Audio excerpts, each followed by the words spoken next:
देखिए, the important thing is that we know what is space. When we are talking of space. Space का मतलब होता है हमारा 3 डायमेंशन हो गई थी हमारी एक्स वाई जेड, ओके। और हमने लेकिन ये कहा कि टाइम जो है आपका, टाइम इज ऑल्सो वेरिएबल, यानी जब आपके एक्स वाई जेड चेंज हो रहे होते हैं उस समय टाइम भी क्या है, एक आपकी वेरिएबल क्वांटिटी है, बट नॉट ऑब्जर्वेबल। तो उस कंटेक्स्ट में हमने टाइम टी को भी क्या कहा था, बोला था कि हाँ भाई ये टाइम टी आपका क्या है, एक वेरिएबल क्वांटिटी है, ठीक है। Now important thing is that कि यहां से हम लोग एक स्पेस बोलते हैं, ठीक है। और वो स्पेस में अगर टाइम कोऑर्डिनेट को भी कंसीडर कर लिया जाए, एक्स वाई जेड और टी को क्या किया जाए, कंसीडर किया जाए, ठीक है। तो ये जो आपका स्पेस कहलाता है, this space is known as Minkowski space, okay. इसको बोला जाता है मिन्कोस्की स्पेस। अब इस स्पेस से फॉर्मेशन कैसे होता है, यानी इस स्पेस का फॉर्म कैसे किया जाए, फॉर्मेशन कैसे होता है, ठीक है। तो देखिए, अब मैं इसके अंदर सिंप्लिसिटी के लिए एक स्पेस का एक वेरिएबल लेके चल रहा हूं। Suppose one variable of space is changing, और बाकी का एक क्या वेरिएबल चेंज हो रहा है, टाइम चेंज हो रहा है। तो अगर मैं इनको एक्स को और मैं इसका क्या लूं, टी का डायग्राम लूं, if I will take the diagram of X and T, ठीक है।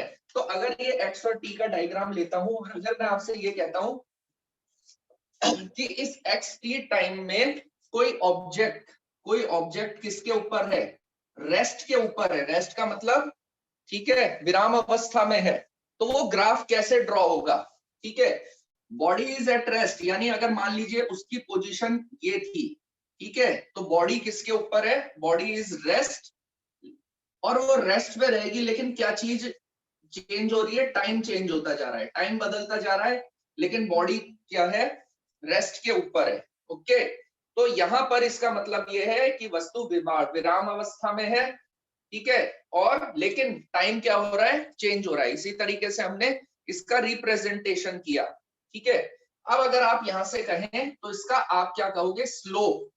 स्लोप आप जानते हो, ठीक है, क्या होता है इसका स्लोप, यहां से कितना दिखाई दे रहा है, you have seen that slope is zero, ठीक है। therefore we can say that speed is also zero, ठीक है। यहां से हमने क्या कहा, स्पीड भी हमारी किसके इक्वल आ रही है, जीरो के इक्वल आ रही है, fine. But if I say that object is moving, अगर मैं कहूं कि ऑब्जेक्ट मूव कर रहा है कांस्टेंट स्पीड से, ठीक है, इससे मूव कर रहा है कांस्टेंट स्पीड, यानी कि नियत चाल से आपका अगर कोई ऑब्जेक्ट क्या कर रहा है, चल रहा है, तो नियत चाल से अगर आपका ऑब्जेक्ट क्या करेगा, मूव करेगा, तो उस पर्टिकुलर केस में आप क्या कहोगे कि सपोज ये आपका क्या है, ऑब्जेक्ट है, और ये ऑब्जेक्ट आपका क्या कर रहा है, किससे चल रहा है, कांस्टेंट स्पीड से क्या कर रहा है, मूव कर रहा है। तो आप ये कहोगे कि ये जो आएगा ग्राफ, ये एक्स और टी का graph, it will be like this. ये यहाँ पर क्या आएगा, इस तरीके से हमारा एक्स और टी का ग्राफ क्या होगा, बनेगा। तो यहाँ पे इसका कुछ स्लोप डेवलप हो जाएगा, ओके। तो अगर स्लोप डेवलप होगा तो हम क्या कहेंगे कि ये स्लोप जो बना है, स्लोप तो आप साफ समझते हो ना, ढाल, ठीक है, इस एक्स वाई एक्सिस के अंदर। तो हमने क्या कहा, स्लोप जो है हमारा यहाँ पर ये कांस्टेंट है, we will getting a constant slope. Therefore हम लोग क्या कह रहे हैं, स्पीड, जो स्पीड है, चाल है, ठीक है, दैट इज ऑल्सो कांस्टेंट, वो भी हमारी क्या है, कांस्टेंट है।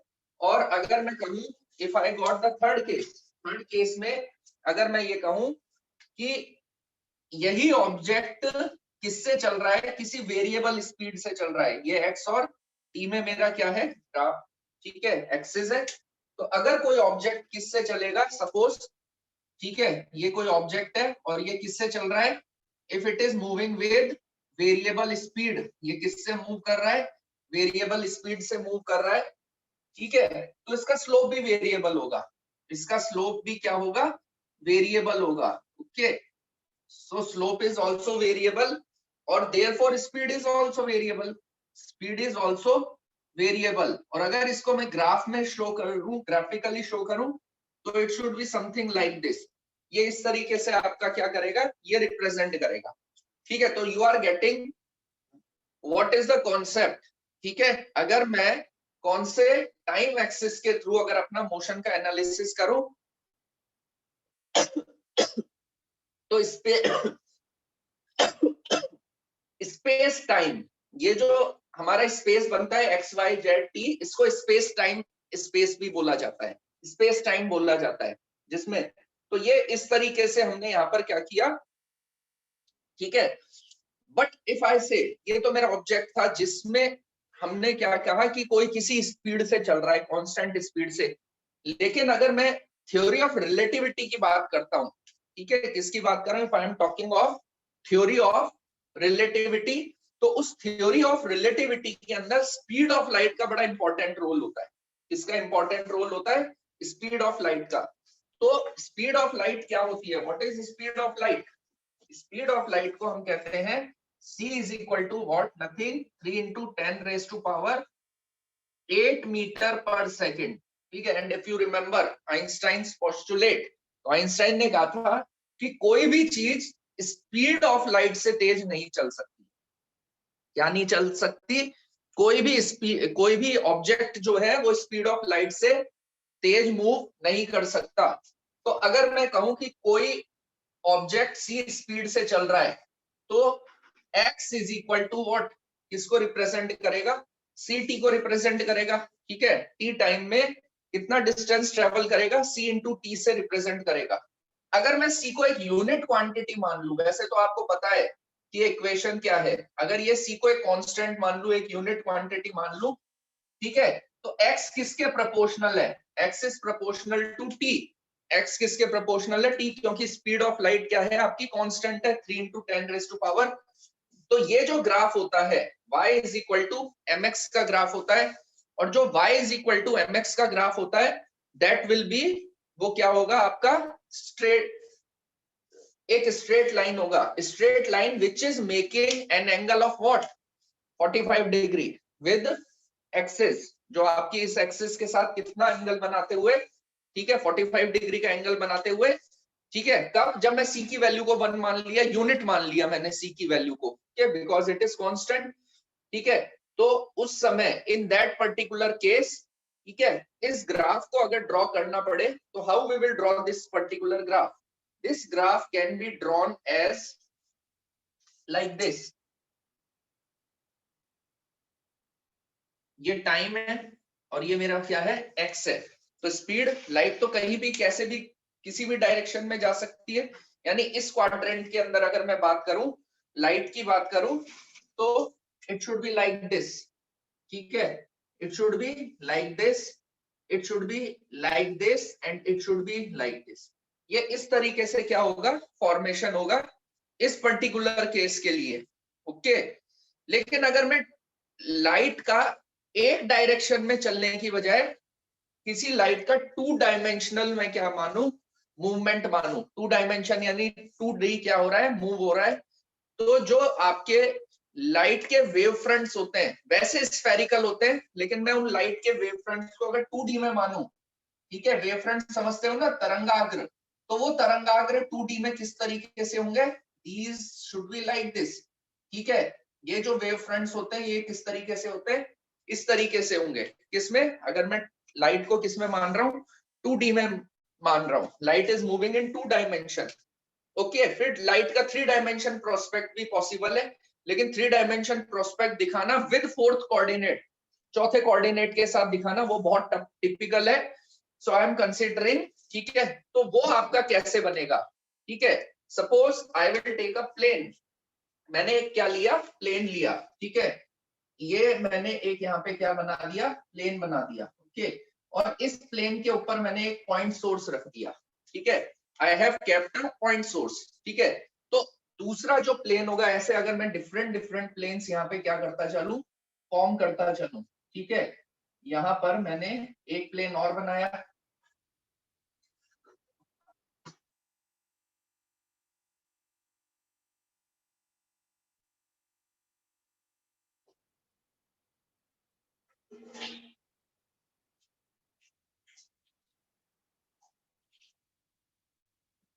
ठीक है, इस तरीके से मैंने इन प्लेन्स का क्या किया, फॉर्मेशन किया, और मैंने एक पॉइंट सोर्स इस तरीके से रखा। ठीक है, तो ये जो लाइट का डिस्पर्स होगा ये किस तरीके से होगा, इस तरीके से 2 डायमेंशन इसका लाइट का क्या होगा, डिस्पर्स होगा।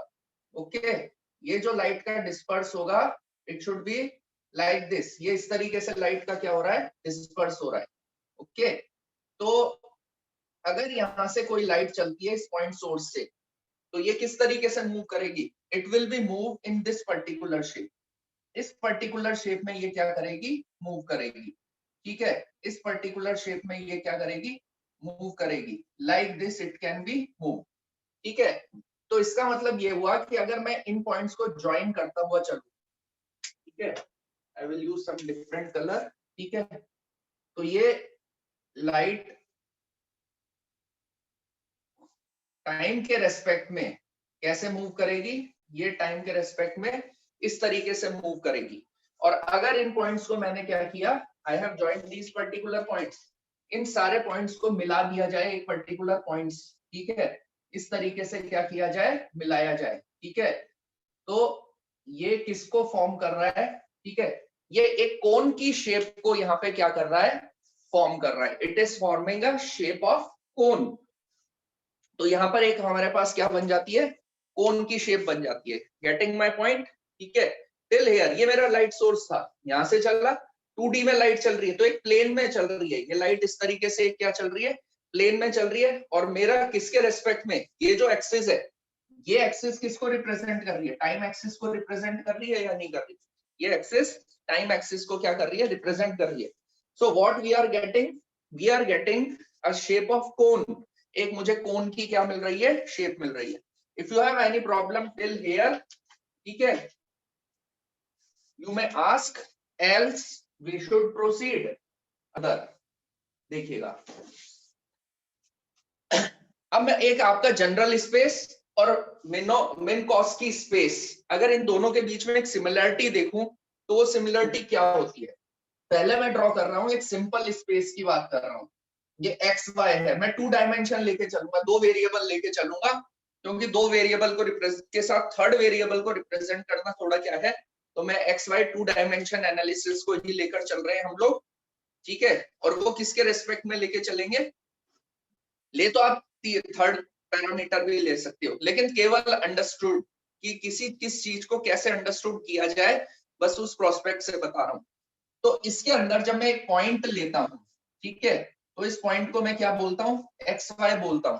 ठीक है, तो अगर मैंने क्या कहा कि ये जो डिस्टेंस है, ये डिस्टेंस किसको रिप्रेजेंट करेगा, मान लीजिए सपोज ये डिस्टेंस डी है, तो ये जो डिस्टेंस डी स्क्वायर ये किसके इक्वल होता है, X square plus Y square के इक्वल होता है। और ये जो वैल्यू होती है ये इनवेरिएंट होती है, निश्चर होती है। क्यों होती है निश्चर, क्योंकि अगर आप इस एक्सिस को रोटेट कर दोगे, ठीक है, if you have rotated this particular, ठीक है, एक्सिस आल्सो, तो भी ये डिस्टेंस क्या रहेगी आपकी, उस रोटेशन के रेस्पेक्ट में उसका क्या रहेगा, डिस्टेंस में कहीं कोई चेंज उसमें प्रॉब्लम नहीं आएगी, चेंज नहीं आएगा। तो ये हम क्या कहते हैं, this particular quantity remains invariant, यानी square of this particular distance remains invariant, ये निश्चर रहती है। ठीक है, अगर यही बात मैं किसके अंदर करूंगा, ठीक है, मिनकॉस्की स्पेस की अगर मैं क्या करता हूं, बात करता हूं, तो मिनकॉस्की स्पेस के लिए हम लोग क्या कहेंगे, मिनकॉस्की स्पेस विद, ये मेरे दो मैं दिखाने में ये 2 एक्सिस लिए, ये तो सीटी एक्सिस ले ली सपोज, ठीक है, और ये वाली एक्सिस 2 डायमेंशन है, 2 डायमेंशन का मतलब 2 वेरिएबल को क्या कर रही है, रिप्रेजेंट कर रही है, क्योंकि मैं तीसरे थर्ड चीज को मैं इसमें रिप्रेजेंट नहीं कर पा रहा। तो ये जो पॉइंट के कोऑर्डिनेट है, ये पॉइंट के कोऑर्डिनेट कैसे लिया जा सकते हैं, it can be written as, ठीक है, एक्स वाई और टी, इस तरीके से इस पॉइंट के क्या किए जाएंगे, रिप्रेजेंट किए जाएंगे। जेड भी ले सकते थे आप, ठीक है, मैं आपको केवल समझाने के पॉइंट ऑफ व्यू से किसको ले रहा हूं। तो यहाँ पे ये जो इंटरवल होगा, ये जो इंटरवल होगा, ये जो अंतराल होगा, ठीक है, तो इस इंटरवल का जो स्क्वायर होगा, इसको ध्यान से देखिएगा, ये इंटरवल का square can be written as what, c of t का whole square minus x square minus y square. ठीक है, आपको याद हो x square plus Y square plus z square minus c square t square is equal to 0। ये हमने prove किया था, इसको ऐसे भी तो लिख सकते हैं, c square t square minus x square minus y square minus z square is equal to 0। और अगर मैं जेड एक्सिस नहीं ले रहा, ठीक है, तो ये किसको रिप्रेजेंट करेगा, इस इंटरवल को, इस अंतराल को क्या करेगा, रिप्रेजेंट करेगा। So I am writing this interval का स्क्वायर लाइक सी टी का whole square minus x square minus y square. Prove किया था ना, फोर्थ जो है आपकी आयोटा सी टी लोगे, if you are not taking iota c t, अगर इस फॉर्म में लिख रहे हो तो आप इसको क्या लिख सकते हो, सी टी लिख सकते हो। ठीक है, स्पेस हम क्या कर देंगे, फॉर्म कर देंगे। ठीक है, अब इसको बड़ा ध्यान से समझिएगा, जो नेक्स्ट पर्टिकुलर पॉइंट मैं आपको बता रहा हूं। अब मैं आपका क्या कह रहा हूं, मैं स्पेस टाइम डायग्राम बना रहा हूं, जिसका मैंने आपको बेस बता दिया कि अगर 2 डायमेंशन में लाइट ट्रेवल करती है तो वो किस शेप में आती है, एक कोन की शेप को क्या करती है, फॉर्म करती है। Okay, based on that particular thing, उसी के ऊपर बेस्ड, ठीक है, मैं अब आपके सामने क्या बना रहा हूं कि एक पर्टिकुलर, ठीक है, ये मेरे पास क्या है, सपोज ये मेरा एक पैरामीटर है, ये x लिखता हूं, लेकिन you can consider it as x y.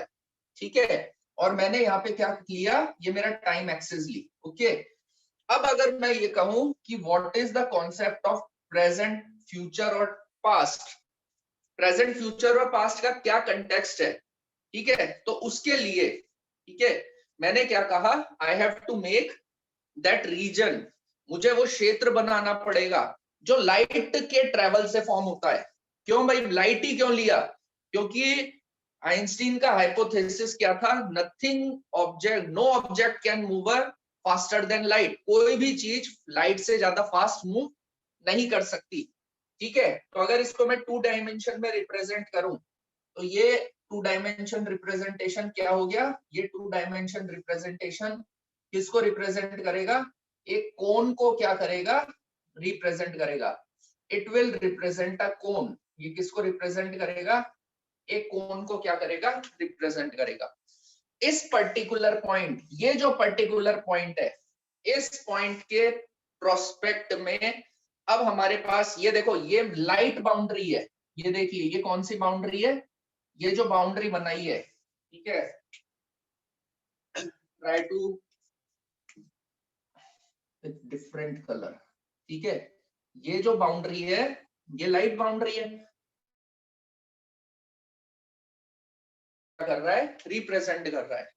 ठीक है, तो ये यहां पर मैंने किसको ड्रॉ कर दिया, लाइट बाउंड्री को। अब इससे 3 रीजन बनते हैं मेरे पास, इस पॉइंट के रेस्पेक्ट में मेरे पास 3 रीजन है, ये जो बिंदु है, ये जो पॉइंट है, और वो कौन कौन से 3 रीजन है, what are those 3 particular region, वो 3 रीजन कौन कौन से हैं। सबसे पहला रीजन 1, ठीक है, अगर कोई मेरा ऑब्जेक्ट यहां पर लाई कर रहा है, ठीक है, किसके बाहर, आइदर ये जो बाउंड्री बन रही है ना, ये वाली बाउंड्री, इस बाउंड्री के बाहर लाई कर रहा है, ठीक है, यहां भी पॉसिबल है। ये मेरा कौन सा रीजन हो गया, this is known as region 1, क्षेत्र 1। और दूसरा रीजन कहां पे बन रहा है, ये इसके बाहर, ये वाली जो बाउंड्री है ना, इसके बाहर, ये भी मेरा क्या हो गया, this is also known as region 1। इसको भी क्या बोला मैंने, रीजन 1 बोला। ओके, तो ये मेरा रीजन 1 हो गया। दूसरा रीजन इस पॉइंट के नीचे और इसके बीच में, ठीक है, जैसे यहां पर कोई भी पर्टिकुलर ये पॉइंट ले लिया, ठीक है, तो ये किसको रिप्रेजेंट करेगा, रीजन 2 को रिप्रेजेंट, या रीजन 2 की बाउंड्री को क्या करेगा, रिप्रेजेंट करेगा। ओके, और रीजन 3 मेरा कहां पे फॉर्मेशन होगा, इस पॉइंट के ऊपर, कहां पे, समवेयर हेयर। ठीक है, ये मेरा कौन सा, क्षेत्र 3 को क्या कर रहा है, रिप्रेजेंट कर रहा है। This is my region 3। Okay, getting my point. चलिए, ठीक है, यहां पर अब मैं 1 बाय 1 तीनों रीजंस के ऊपर एक एक पॉइंट को प्लेस करूंगा, तीनों रीजंस के ऊपर एक एक पॉइंट को क्या करूंगा, रिप्रेजेंट करूंगा। ठीक है, रीजन 1 से एसोसिएटेड एक टर्म आती है जिससे कॉजुअलिटी बोला जाता है, कॉजलिटी बोला जाता है इसको। ठीक है, क्या बोला जाता है इसको, कॉजलिटी बोला जाता है इस पर्टिकुलर रीजन को। This region, particular region is known as causality. Okay, getting my point? ठीक है, अभी कॉजल्टी क्या है इसको समझिएगा। मैंने यहां से क्या किया, एक पॉइंट को मार्क किया, इस जगह मैंने एक पॉइंट को क्या कर दिया, मार्क कर दिया। लेकिन मैं पता है क्या कह रहा हूं, इस पॉइंट का इस पॉइंट से कोई कनेक्शन नहीं है। There is no connection of this point from this point. ठीक है, नो कम्युनिकेशन। मतलब अगर मैं इस पॉइंट और इस पॉइंट को कनेक्ट करने की सोचूं, ठीक है, तो मैं कहूंगा इनमें कोई कम्युनिकेशन नहीं है, इन दोनों बिंदुओं में कोई भी कम्युनिकेशन नहीं है। दो बिंदु का मतलब दो इवेंट, दो घटनाएं भी हो सकती है। ठीक है, दो बिंदुओं का क्या मतलब है, दो इवेंट या हम क्या कहते हैं, दो घटनाएं हो सकती हैं। अब आप इसको बड़ा ध्यान से समझिएगा कि यहां पर क्या है कि ये जो रीजन है, ये रीजन क्या है, बाहर है। अब ये रीजन बाहर है, किससे बाहर है, ये स्पीड ऑफ लाइट की बाउंड्री से क्या है, बाहर है। ये रीजन किससे बाहर है, स्पीड ऑफ लाइट की बाउंड्री से। It is lying outside. Okay, तो ये क्या मतलब हुआ, इसका मतलब ये हुआ कि अगर मुझे कोई भी पॉइंट यहां पर है, तो उस पॉइंट को अप्रोच करने के लिए you have to move more than speed of light. आपको प्रकाश के वेग से भी ज्यादा वेग से क्या करना होगा, चलना पड़ेगा। क्योंकि मैक्सिमम बाउंड्री तो क्या थी, मैक्सिमम बाउंड्री लाइट की ये वाली बाउंड्री है जो ग्रीन कलर से यहाँ पे क्या की है, शो की है। ओके, और इसके बाहर अगर कोई पॉइंट लाई होता है तो उसका मतलब क्या है कि उस पॉइंट, इस ये पॉइंट तब अप्रोच हुआ होगा जब हम किससे चले होंगे, या फिर कोई वो ऑब्जेक्ट किससे चला होगा, या वो कोई इवेंट किससे चला होगा, स्पीड ऑफ लाइट से ज्यादा से वो इवेंट आपका क्या करेगा, मूव करेगा। But it is not possible, as per Einstein it is not possible कि कोई भी चीज किससे ज्यादा तेज नहीं चल सकती, स्पीड ऑफ लाइट से ज्यादा तेज नहीं चल सकती। तो हम ये कहते हैं इस पॉइंट और इस पॉइंट में कोई कम्युनिकेशन नहीं होता। ठीक है, क्यों नहीं होता, अब इसको दूसरे प्रोस्पेक्ट से देखिए कि यहां पर जाने के लिए स्पीड ऑफ लाइट से हमें ज्यादा तेजी से चलना पड़ेगा।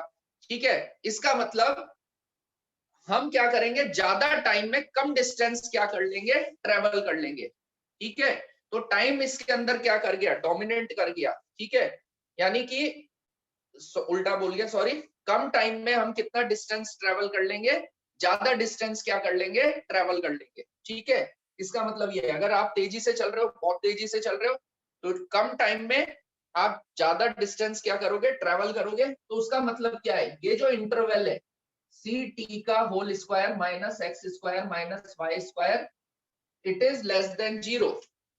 ये वैल्यू क्या होगी, जीरो से कम होगी।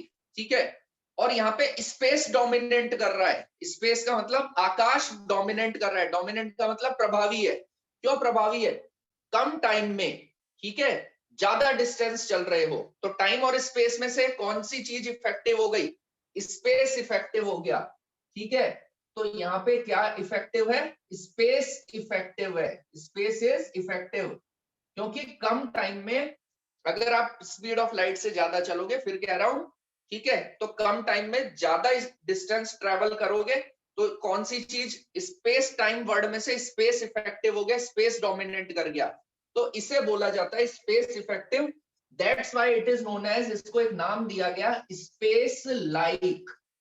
ठीक है, इसको क्या बोला गया, स्पेस लाइक बोला गया। Getting my point? ठीक है, अभी एक वर्ड आपके सामने अनजस्टिफाइड है, और उस वर्ड को हम क्या कह रहे हैं, that particular word is known as causality. Causality है क्या चीज, कॉजल्टी को समझना क्या है, बड़ा इंपॉर्टेंट है। ठीक है, तो कॉजल्टी को समझने के लिए, या कॉजल इफेक्ट क्या होता है, ठीक है, हमारे पास दो चीजें होती हैं किसी भी इवेंट के लिए। इवेंट का मतलब कोई भी घटना हो सकती है। ठीक है, मैं पढ़ा रहा हूं आप लोगों को, I am teaching you, that is known as, one one event. ठीक है, वो क्या होता है, आपका एक इवेंट होता है, वो एक घटना है। ठीक है, तो कॉजल क्या, ठीक है, जो कॉजल्टी होती है, कॉजल्टी वर्ड जो होता है वो दो चीजों से रिप्रेजेंट किया जाता है, कॉज प्लस इफेक्ट। ठीक है, क्या किया जाता है, कॉज प्लस इफेक्ट से रिप्रेजेंट किया जाता है, ठीक है। Suppose I am saying there is one person that is known as A2 and third person is known as A3 and one is observer here. यहाँ पर क्या है, ओ का मतलब ये ऑब्जर्वर को क्या कर रहा है, रिप्रेजेंट कर रहा है, ओके। अब यहाँ पे हमारा इवेंट क्या है, इवेंट ये है कि A2 जो पर्सन है, A2 पर्सन ने एक बॉल को थ्रो किया, ठीक है, एक बॉल को क्या किया, थ्रो किया, ठीक है, बॉल को थ्रो किया और A3 ने उसको क्या किया, कैच किया, ठीक है, A3 ने उसको क्या किया, बॉल को कैच किया, ठीक है। और ये इंफॉर्मेशन किसके पास जा रही है, ऑब्जर्वर के पास जा रही है कि A2 ने तो बॉल को थ्रो किया है, A3 ने बॉल को कैच किया है, और ये इवेंट किसको पता चल रहा है, ऑब्जर्वर को पता चल रहा है। लेकिन ऑब्जर्वर को कैसे पता चल रहा है, ऑब्जर्वर ये देख रहा है, पहले मेरे वर्ड्स पे बड़ा ध्यान दीजिएगा, पहले A2 ने बॉल को थ्रो किया और फिर A3 ने बॉल को क्या किया, कैच किया।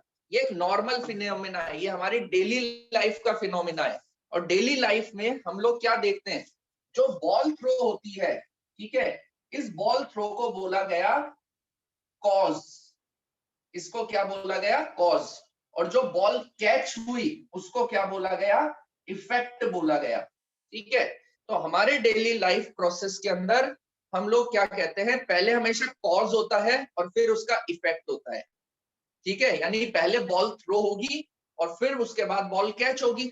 तो ये हमारे डेली लाइफ का ऑब्जर्वेशन है, ठीक है। First we have to throw, first is cause and after that there is we will get its effect. हम बाद में उसका क्या देखते हैं, इफेक्ट देखते हैं, ठीक है। अब आपसे ये कहा जाए कि मैंने ये कहा कि सपोज द स्पीड, ये जनरली कब है, ठीक है, जो बॉल फेंकी गई है उसकी स्पीड किससे, स्पीड ऑफ लाइट से कम है, ठीक है। जो अगर बॉल फेंकी गई है उसकी स्पीड स्पीड ऑफ लाइट से क्या है, कम है। But if I will say, अगर मैं आपसे ये कहूं कि ये जो बॉल थ्रो की गई, ये जो बॉल थ्रो की गई, इसकी स्पीड किससे ज्यादा होती, स्पीड ऑफ लाइट से ज्यादा होती, ठीक है। अब ये जो इंफॉर्मेशन है किस तक पहुंचनी जरूरी होती है, ऑब्जर्वर तक पहुंचनी जरूरी है। और मेरा कंटेक्स्ट क्या है, speed of light, speed of light से ज्यादा है किसकी, किसकी वेलोसिटी, ये जो बॉल थ्रो कर रहे हैं उसकी वेलोसिटी। तो ये मेरा A2 ने सपोज क्या करी, बॉल थ्रो करी। अब आप सपोज वो इंस्टेंट देखिए, वो इंस्टेंट देखिए कि just A3 is about to catch the ball, okay. अब ये स्पीड ऑफ लाइट से चल रहा है, मान लीजिए लाइट ही है और ये इसकी ये कोई इस किसी और तरीके की लाइट है जो स्पीड ऑफ लाइट से चल रही है। when A3 is about to catch, जब A3 कैच करता तो वहां से एक इंफॉर्मेशन जनरेट होती और वो इंफॉर्मेशन किसके पास जानी चाहिए थी, ऑब्जर्वर के पास जानी चाहिए थी कि जब A3 इसको कैच करेगा, ठीक है, तो ऑब्जर्वर इसको क्या कर लेगा, ऑब्जर्वर को पता चल जाए कि A3 ने इसको क्या कर ली, कैच कर ली। But the thing is that just when it has about to catch, तब तक क्या होगा, ये वो कंडीशन है जब है ना बॉल की स्पीड स्पीड ऑफ लाइट से ज्यादा है। तो उस केस में क्या हुआ कि जब ये चीज इसने बॉल कैच करी, ठीक है, तो ये इंफॉर्मेशन किसके पास पहुंच गई थी, ये इंफॉर्मेशन इसके पास थी, इसके पास ऑब्जर्वर के पास थी। यानी ये जिस इंस्टेंट अबाउट टू, या इस पॉइंट पे ये अबाउट टू कैच था, उस समय ये वाली इंफॉर्मेशन इसकी तरफ अप्रोच कर रही थी। लेकिन जब ये इंफॉर्मेशन इसकी तरफ, ये कैच करना इंफॉर्मेशन किसको पहुंच गई, यहाँ जब इसने बॉल को कैच किया तो इसने पता है क्या बोला, इसने इसने इसके ऑब्जर्वर के वर्ड थे कि ऑब्जर्वर ने बोला कि A3 ने बॉल कैच कर ली, A3 has catch the ball before A2 throw. ये इसके क्या थे, ऑब्जर्वर के स्टेटमेंट थे। उन्होंने क्या कहा कि A2 के बॉल थ्रो करने से पहले ही A3 ने बॉल को क्या कर लिया, कैच कर लिया। तो इसका मतलब अभी क्या हुआ, जो इफेक्ट था वो पहले हो गया, इफेक्ट क्या हो गया, फर्स्ट। और उसके बाद हमारे पास क्या आया, कॉज आया। उसके पास हमें क्या पता चला, कॉज पता चला। तो दोनों का ऑर्डर चेंज हो गया, इफेक्ट, ठीक है, पहले कॉज और इफेक्ट का ऑर्डर क्या हो गया, चेंज हो गया। अब हाउ इज इट पॉसिबल, ये A2 के बॉल, ये क्या स्टेटमेंट दे रहा है, A2 के बॉल फेंकने से पहले, ठीक है, A3 ने बॉल क्या कर ली, कैच कर ली। ये जो जहां इफेक्ट किससे पहले हो रहा है, कॉज से पहले हो रहा है, this is known as causality. इसको क्या कहा जाता है, कॉजल्टी बोला जाता है, दिस इज नोन एज कॉजल्टी।